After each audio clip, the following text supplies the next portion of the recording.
ఓం శ్రీమాత్రే నమః. ఓం శ్రీ గురుభ్యో నమః. ఓం శ్రీ మహాగణాధిపతయే నమః. సందేహం. పుస్తకం తీసి చదువుదామనుకుంటే కళ్ళు మూతలు పడతాయి. నిద్రపోదామంటే కంటి రెప్ప వాలదు. సమాధానం. ఈ నాగరిక యుగం ప్రసాదించిన శాపం అది. మనస్సు నిలకడగా ఉండదు. ఏవేవో ఆలోచనలు, దుష్టవాంఛలు దాని చుట్టూ ఈగల్లా ముసురుతూ చదువుకోనివ్వవు, నిద్ర పట్టనివ్వవు. ఈ దురవస్థ నుంచి బయటపడాలంటే శరీరాన్ని ముందు ఆరోగ్యంగా ఉంచాలి. ఆరోగ్యంగా ఉండే దేహంలో మనస్సు ఆరోగ్యంగా ఉంటుంది. నియమిత కాలంలో ఆహారం మితంగా తీసుకుంటూ తూర్పున సూర్యుడు రాకుండా నిద్రలేచి 2-3 కిలోమీటర్లు నడిచి చల్లని నీరుతో స్నానం చేసి వేపడాలు, తామసం కలిగించే పదార్థాలు ముట్టుకోకుండా ఉంటే కొంత ఆరోగ్యం చేకూరుతుంది. పుస్తకం చదువుతుంటే నిద్ర వచ్చే సూచన రాగానే కాసేపు చల్లగాలిలో తిరిగి చల్లని నీటితో ముఖం కడిగి 4-5 సార్లు దోసిట నిండా నీళ్లు తీసుకుని కనురెప్పలు తడపండి. మళ్ళీ పుస్తకం తీయండి. నిద్ర పట్టనప్పుడు చల్లని నీటితో కాళ్ళు, ముఖం కడిగి అరికాళ్లకు కొబ్బరి నూనె మర్దనా చేసి వెల్లగితలా పడుకుని మనసులోకి ఆలోచనలు రాకుండా చూడండి. సందేహం. రాముడు మానవుడే కదా, దేవుడని ఎందుకు పూజించాలి? సమాధానం. రాముడు కాదు, ఏ మానవుడైనా పాదాల ముందుకు వచ్చిన రాజ్యభోగాలు విడిచి సత్యవాక్పాలన బద్ధుడై ఏకపత్ని వ్రతం పాటిస్తే వారిని దైవంగా ఆరాధించాలి. పంచాయతీ సభ్యత్వం కాపాడుకునేందుకు నానాపాట్లు పడే నాయక సమాజంలో ఉన్నాం మనం. అటువంటప్పుడు దైవం ఎక్కడ కనిపిస్తాడు? సందేహం. వ్యాసుని కుమారుడైన శ్రీశుకుల వారికి వేదాంతం బోధించిన జనకుడు రామాయణ కాలం వాడైనా? సమాధానం. జనక శబ్దం వారి వంశాన్ని చెబుతుంది. సీతాదేవి తండ్రి జనకుని పేరు నీరధ్వజుడు. శకుని గురువు ఆ వంశంలో వాడే.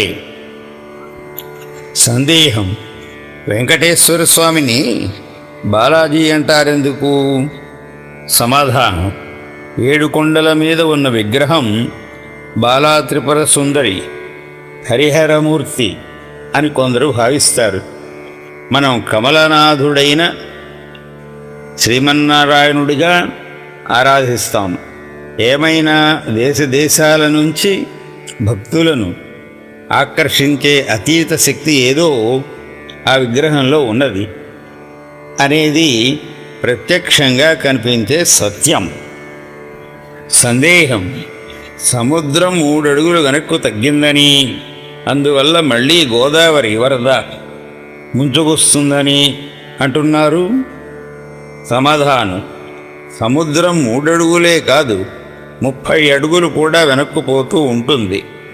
పోటు తగ్గి పాటులో పడినప్పుడు పూర్ణిమ, అమావాస్యలతో ఈ పోటు చూడవచ్చు. దానికి గోదావరి ముంపుకు ముడిపెడితే నెల ములుగుతూ ఉంటాం. సందేహం. దుర్యోధనుడికి సార్వభౌమ బిరుదం ఉంది, ధర్మరాజు గారికి లేదేమి? సమాధానం. యువరాజు పదవి కూడా లేనివాడు దుర్యోధనుడు. అయినా ఈనాడు చూస్తున్నారుగా, కవి సార్వభౌమ, గాయక సామ్రాట్, మిమిక్రీ శార్దూల, నటగార్ధవ ఆదిగా బిరుదులు తమకు తామే తగిలించుకుంటున్నారే. వీరందరికీ గురుపీఠం ఇవ్వడానికి దుర్యోధనుడికి సార్వభౌమ బిరుదం ఇచ్చి అపఖ్యాతి పాలు చేశారు ఆ పదాన్ని. సందేహం. సుందరకాండలో సీతాదేవితో మాట్లాడే రావణుని గాఢాలింగనం చేసుకుని వెనుకకు మరలించుకుపోయినది ధాన్యమాలిని అని వాల్మీకి వ్రాశారు. అదే విషయాన్ని హనుమంతుడు రామునితో చెబుతూ దారా మండోదరీ నామా అంటాడేమిటి?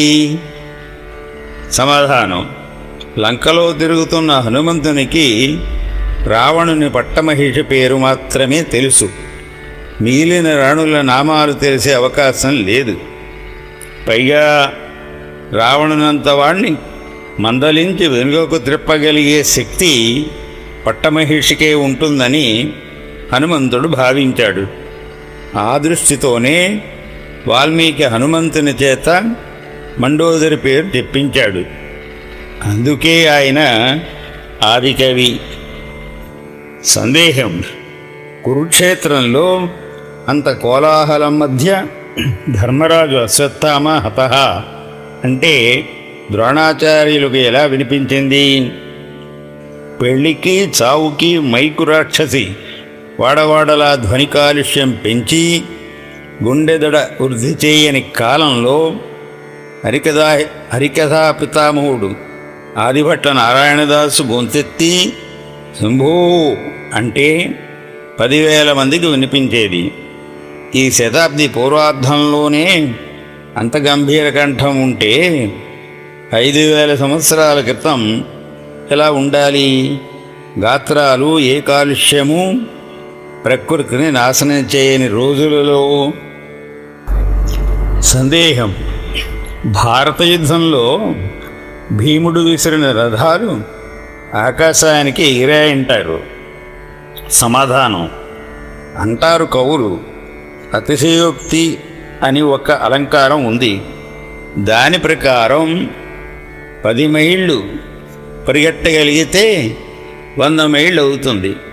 నీకు 1,00,000 సార్లు చెప్పినా బుద్ధి రాదు అంటూ ఉంటారు పెద్దలు. అదే ఇది. సందేహం: రాజర్షి అని ఎవరైనా అంటారు?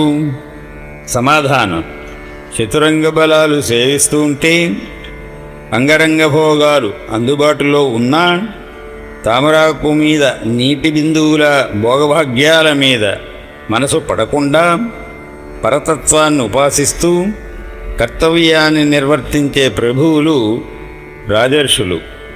వారిలో అగ్రేసరుడు జనక మహారాజు.